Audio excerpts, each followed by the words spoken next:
really change everything about how we work without losing sight of our standards and values. So it's really tough. Whether this transformation is successful, it's still too early to tell.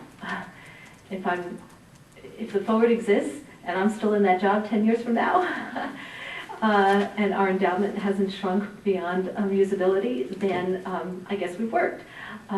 So I can only just tell you what I have been engaged in doing briefly in the last couple of years.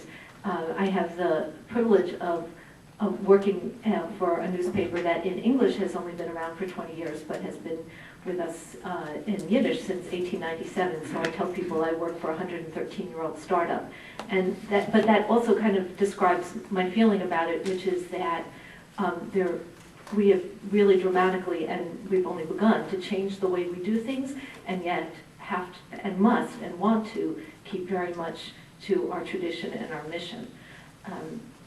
So part of the sort of buzzword in journalism these days is to be platform agnostic. What does that mean? That means that we don't think about writing a story for the newspaper and then eventually putting it online, but we think about a story as a portfolio.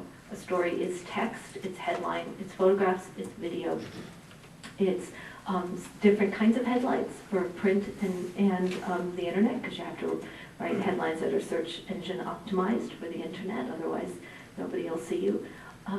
It's putting all of this together in one piece.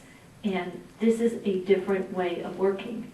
I was some time ago a foreign correspondent. When I went to cover different stories, I had my notebook and a few pens, and that was it.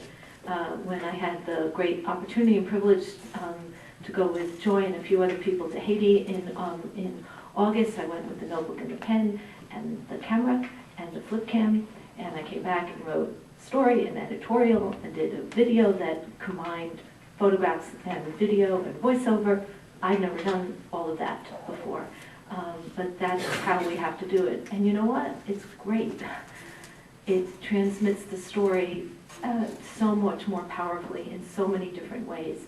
It means that if you get linked in to different sites, then more people will read you than just the ones who paid their subscription to read the forward. So I just bring this up as a way of saying that we've had to change how we work and how we think about what we do. That is a tremendous management challenge for me, because I have to bring all my staff along. What we haven't yet figured out is what to stop doing, because we are now doing so much more than we used to. And I'm sure some of you are nodding your heads in agreement, and that is the case. But it's also really, really exciting. I think one of the reasons that a news organization, I can't even call it a newspaper anymore, news organization like mine has a chance of surviving is because we're a nonprofit at a time when certainly making money in journalism is difficult, if not impossible. Of course, we've been a nonprofit for a long time. The Yiddish paper hasn't made money since 1944, so we're really ahead of the curve.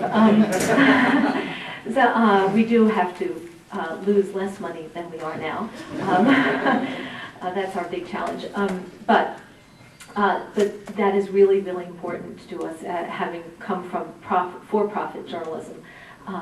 We are a niche publication, and that means that we don't have a gigantic audience, but we have a very devoted, very intelligent, very connected audience. And so, as a journalist personally, that makes it really exciting, because as opposed to so many other places where you have to dumb down your work, that would be failure for us. We have to keep being constantly sophisticated.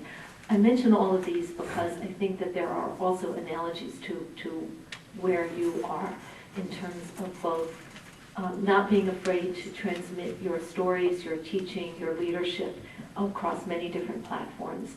I think a gigantic challenge for the Jewish community is to deal with the money and economics issue.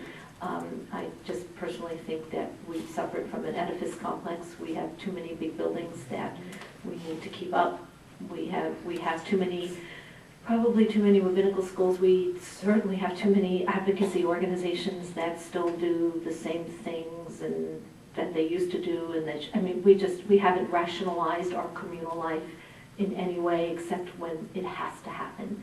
I'm stunned, even now with the recession, with Madoff, I went back and looked at our list of 75 largest Jewish organizations that we compiled last year, and only one isn't still here, American Jewish Congress. I think that's just sort of stunning to me. Not that I'm wishing death on anybody, but this is just crazy. We have to adapt. But I also think that that we have to really know who our congregants, our readers are, and really try very hard to connect with them.